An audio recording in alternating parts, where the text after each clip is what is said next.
in our research, we started to look at, well, what are the stages? And there's 3 distinct stages. So the first one is called reflect.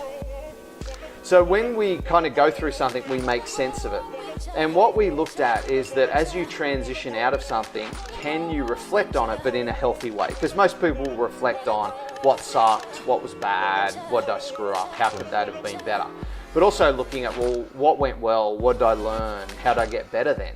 And what we found is when people reflect in that way, not only helps them learn, but it gives them a burst of happiness, but also makes them more optimistic. Like they're thinking about progress, which they carry into the next thing.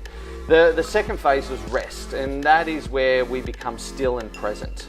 So too often we blurt into the next thing, but we're still thinking about, oh, 3, I've got to do this, or well, that client wasn't very happy about that. We're not present. So that rest phase is, can you come back to the present moment?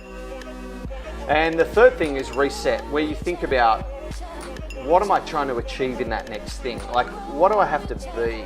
How do I have to behave? What sort of attitude? So if you're going into a sales meeting, it's about have non-anxious presence. You know, I've got to be calm, be focused. So it's getting them to almost mentally rehearse, like an athlete, here's how I want to perform. So really that transition, how do I reflect? Can I rest so I come back to the present moment so I think clear, and then reset, this is how I need to show up. So those were the 3 phases. And you talk about the transition from work to home. We started to teach people that. So can you reflect on the day in a healthy way? Can you do something in that commute home that calms you and focuses you? And then go, well, what do I want? What sort of dad do I want to be?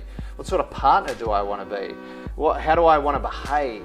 And so we did a university study. We got 600 people. We taught them the technique. We measured them pre and post, and we saw many changes, but one of them was a 41% improvement in mood in the home. So the homes got happier by 41%.